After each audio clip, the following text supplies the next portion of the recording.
Welcome back to Padilla Palace Projects. We have an exciting new project that has been a year in the making, and so I wanted to show you. Before I start, I wanted to let you know I'm going to have the links to both of the products in the description box below.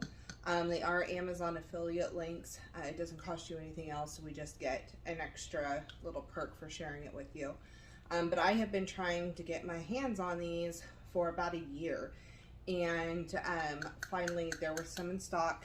And then for Mother's Day, I asked my husband for a brake bleeder, and he was like, "You want a what?" So we'll explain that now. So that's what I got.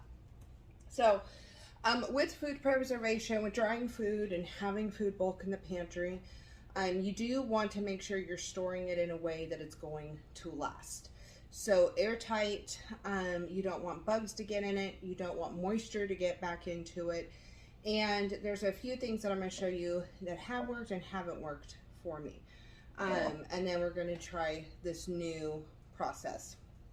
So I store a lot in mason jars.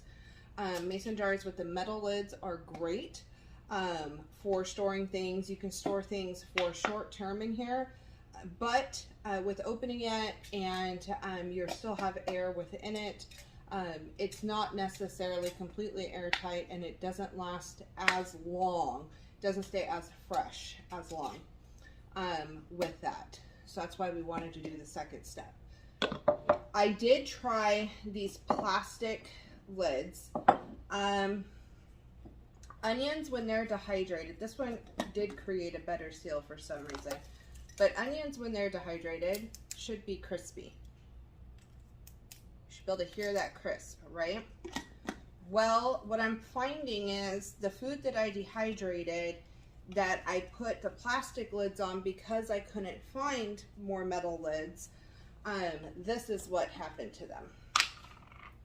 They don't bend at all. They smell like onion, but they start to regain moisture, and then they're going to go rancid. So that's why I have been really pushing to get this tool. Nuts are another one that you really want to store airtight. So just about everything, you want to take the air out. So that's why we're going with it. So these are the Food Saver jar attachments. And I don't actually have a Food Saver, so I'm going to show you how to use it. So I need the brake bleeder. How to use it without a Food Saver. So when you get the jar attachment, you get a regular size and a wide mouth canning jar lid. And then you get this hose. We are not going to use the hose because we are not using a Food Saver. Then you get a brake bleeder kit, which is also awesome if you need to do car work and have it on hand. But you get this little gun that has a valve on the top of it, and then it has hoses, which I'm going to take one out, and then it has this little nozzle in there, and this nozzle actually fits into the lid of the Food Saver jar. So I'm going to go ahead and put that nozzle onto the end of this hose.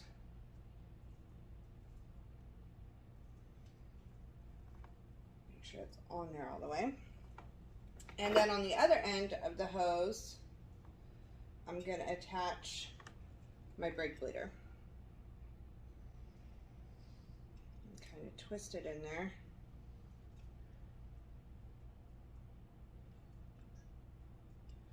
Okay, so the way we're going to do this is we have this all attached, the nozzle to the brake bleeder, and then you put your lid on your jar, and then you pop this over it,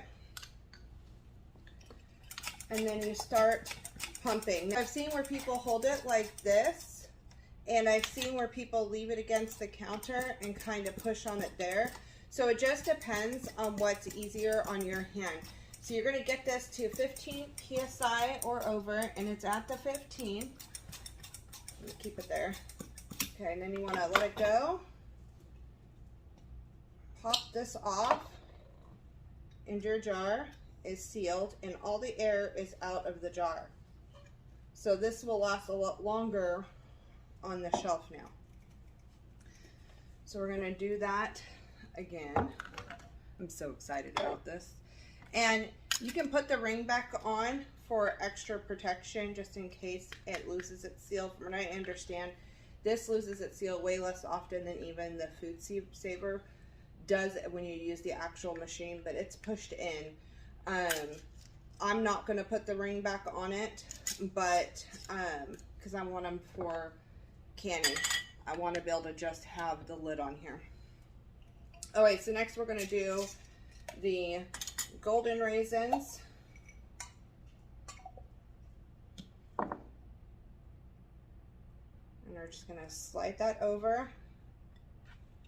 We are going to pop that in the hole. It doesn't have to be crazy hard. And we're going to pump it to 15 psi.